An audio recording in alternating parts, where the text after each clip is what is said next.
আসসালামু আলাইকুম প্রিয় ভিউয়ার্স, সবাইকে স্বাগতম জানাচ্ছি নতুন আরও একটি ভিডিওতে। আপনারা ইতিমধ্যে দেখেছেন অন্তর্বর্তীকালীন সরকার মহার্ঘ ভাতার নাম করে নামেমাত্র বিশেষ সুবিধা চালু করেছে, যা 11 থেকে 20 গ্রেডের সরকারি কর্মচারীরা ঘৃণাভরে প্রত্যাখ্যান করেছে।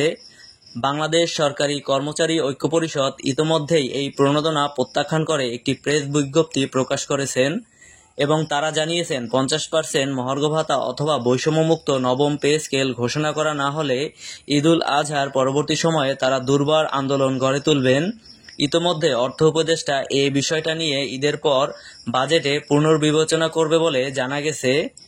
বাংলাদেশ সরকারি কর্মচারী ঐক্য পরিষদ কর্তৃক প্রেস বিজ্ঞপ্তিতে বলা হয়, সরকার কর্তৃক জারিকৃত প্রজ্ঞাপনের মাধ্যমে সরকারি, বেসরকারি, স্বশাসিত, রাষ্ট্রায়ত্ত ও পেনশনভোগীদের জন্য বিশেষ প্রণোদনা এর বিষয়ে 11 থেকে 20 গ্রেড সরকারি চাকরিজীবী ফোরাম ও বাংলাদেশ সরকারি কর্মচারী দাবি আদায় ঐক্য পরিষদ গভীর হতাশা ও ক্ষোভ প্রকাশ করেছে। উক্ত সংগঠন দুটি দীর্ঘদিন ধরে সরকারি কর্মচারীদের বেতন বৈষম্য দূরীকরণ, বৈষম্যমুক্ত নবম পে স্কেল ঘোষণা, অন্তর্বর্তীকালীন সময়ের জন্য 11 থেকে 20 গ্রেডের সরকারি কর্মচারীদের 50% মহার্ঘ ভাতা প্রদান, টাইম স্কেল সিলেকশন গ্রেড পুনর্বহাল, দ্রব্যমূল্যের ঊর্ধ্বগতিতে কর্মচারীদের অবর্ণনীয় দুঃখ দুর্দশার কথা সহ বিভিন্ন দাবি তুলে ধরে আন্দোলন করে আসছে।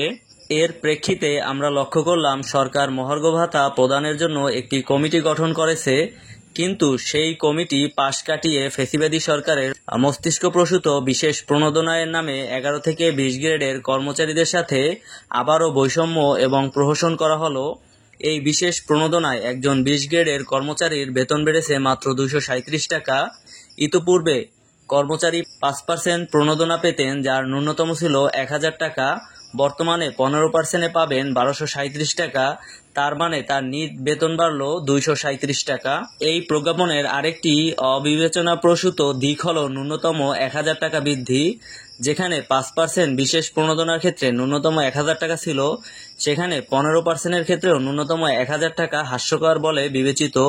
কেননা সব থেকে কম বেতন পাওয়া একজন 20 গ্রেডের কর্মচারীর 8250 টাকার 15% হয় 1237 টাকা। সেখানে ন্যূনতম 1000 টাকার স্ল্যাব কার জন্য? এ ধরনের প্রজ্ঞাপন হঠকারী, অগ্রহণযোগ্য, তামাশামূলক। বর্তমান বাজার দরের সাথে এর কোনোই মিল নেই। আমরা অবিলম্বে সরকারকে এই সিদ্ধান্ত পুনর্বিবেচনার আহ্বান জানাচ্ছি। একই সাথে ফ্যাসিবাদী সরকারের মস্তিষ্কপ্রসূত বিশেষ প্রণোদনা বাতিল করে 11 থেকে 20 গ্রেডের কর্মচারীদের জন্য 50% মহার্ঘ ভাতা প্রদানের দাবি জানাচ্ছি।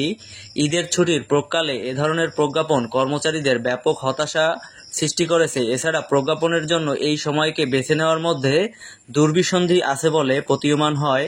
সরকার এই সিদ্ধান্ত দ্রুত পুনর্বিবেচনা না করলে ঈদের ছুটির পরেই সকল কর্মচারীদের সাথে নিয়ে বৈষম্যমুক্ত পে স্কেলের দাবিতে ব্যাপক আন্দোলন গড়ে তোলা হবে।